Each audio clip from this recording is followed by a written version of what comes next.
In today's Leeds news, Rob Price Leeds exit, Mark Roca fee revealed, Leeds eye Rangers youth, Wober return harder than Aronson's, and exiting players sign deals.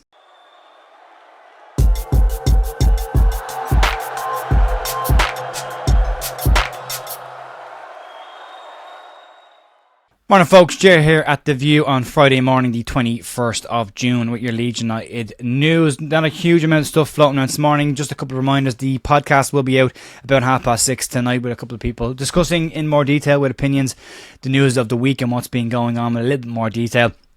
Also, just to let anyone know who's not aware, if you didn't know, Larry Nance had an interview with Know Better podcast on YouTube. You should go and check that out. It's been an hour long. There's some really good nuggets in that. The lads did an excellent job, so highly recommend you go check that out as well. But today we'll crack on and we'll start off with the news, and we'll start off around the exit of Leeds United's head of sports science, Rob Price, and he has confirmed on his LinkedIn bio today that he has left Leeds United and is taking up the role of sports science and medical lead at newly promoted to the Championship Derby County. Price leaves Leeds after 6 years at the club where he worked under Marcelo Bielsa and Daniel Farke, originally brought into the club by Andrea Ratrizzani.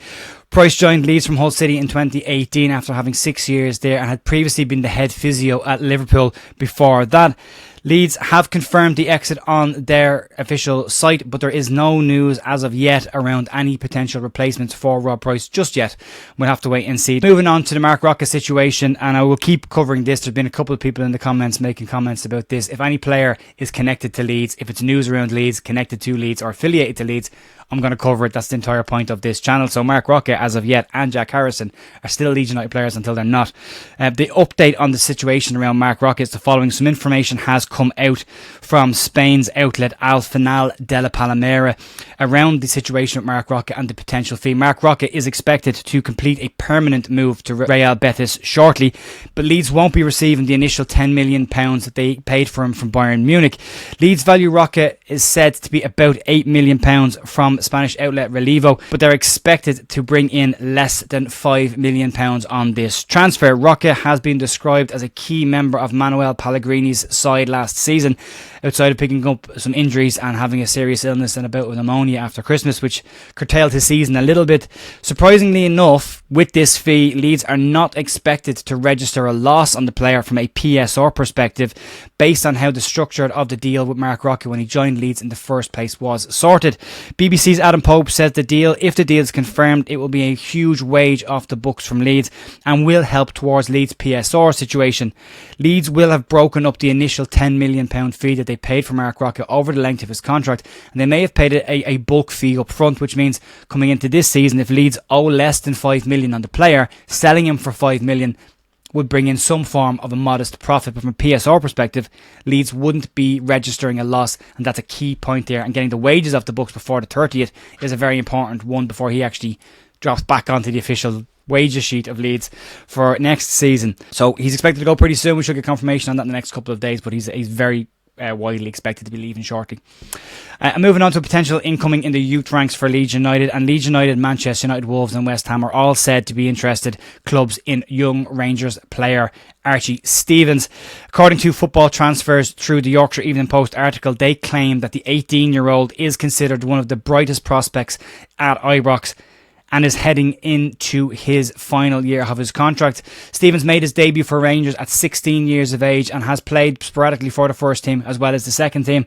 Stevens, who's an England youth international, is heading into the final year of his contract and moved to Rangers from AFC Wimbledon back in 2022. His previous manager, Michael Hamilton, has had this to say on the player. He's a very attack-minded player. Strongest position is on the right. He scores goals. He creates something out of nothing.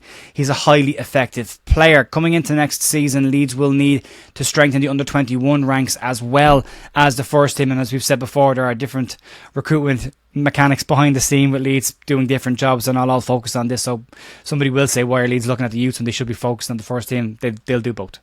But Leeds will be looking at players set on the 21 squad after a couple of players left at the end of the season. Leeds will need to bolster that. There are under 18s expected to move into that squad, but they will need to add some other players to there, and players that can push to get into the Leeds United first team over the next couple of years. And attacking players are players that Leeds should be interested in, especially with the exodus of attacking players that is expected this summer. Moving on then to the Max Wober return, and according to Graham Smith in the Inside Ellen Rowe podcast, he believes Max Wober's return to Leeds United will be far more difficult than Brendan Aaronson's return. When Brendan Aaronson left Leeds United, he left immediately after the end of the season when we got relegated, and therefore didn't have any talks with Daniel Farke, who wasn't confirmed the job until July. Smith's piece covers the fact that Wober met with Farke and was happy to stay before then leaving, and leaving a sour taste in the mouth of Farke and Leeds United fans. Smith feels that the relationship with supporters is already beyond repair, and in the Inside Bell Road podcast, Smith said the following: "They definitely had a feeling that he would stay. He obviously didn't. Wober captained Leeds in a pre-season friendly, albeit with a young Leeds side against Barnsley, but he was given the armband, so Farke gave him that level of respect." Smith went on to say, "Then he chipped off, so I don't know how much appetite there will be to have him back, and the fan base is keenly aware of the individual circumstances. It feels like there are levels to the dislike, and I feel like Wober is on the wrong end of the scale to expect a welcome back at Leeds." And that seems to be, if you look around and see the reaction online, that seems to be the bulk of the reaction. A lot of people will say Max Wober will be a great player in the Championship. I just hope Leeds wouldn't bin all of their morals on players to bring back players who just didn't want to be here. And Max Wober's exit from Leeds United last summer was pretty controversial after telling Farke he was going to stay. Farke looking at him as the captain for the Championship, doing the photo shoots and the press call, and then the first offer that came in for him, off he went. So whether he wants to come back or not, it remains to be seen. There will be probably offers for the player. I would imagine Leeds asking him to focus on the Euros as an attempt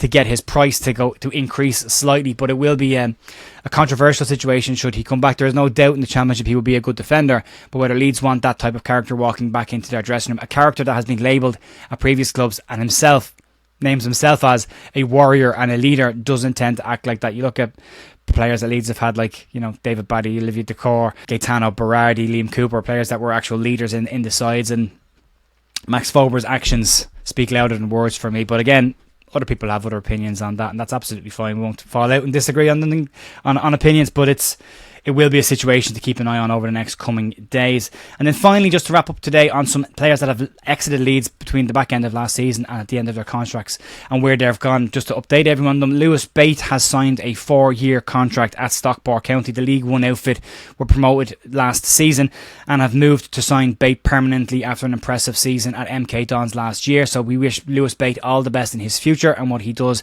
at Stockport County. Also, Sean McGurk, who left the club in the January transfer window last season to join Swindon, has signed a new long-term deal at the club after having an incredibly impressive second half of the season and scoring some absolute bangers while he was there as well. So we wish Sean all the best in that as well. There will be some more players. We still haven't got an update on the Liam Cooper situation or the Jamie Shackleton situation, whether they've accepted contracts at the club or they're likely to move on. Both players are said to have other offers elsewhere, so whether they stick around or not remains to be seen still. So, but again, check out the Ought to Know Better podcast. Larry Nance talks about the situation as well as lots of other interesting situations at the club and how much information he has, what he finds out, and how the investors find out things from the board as well. So a very interesting interview and very well done by the lads at Ought to Know Better. So go check that out.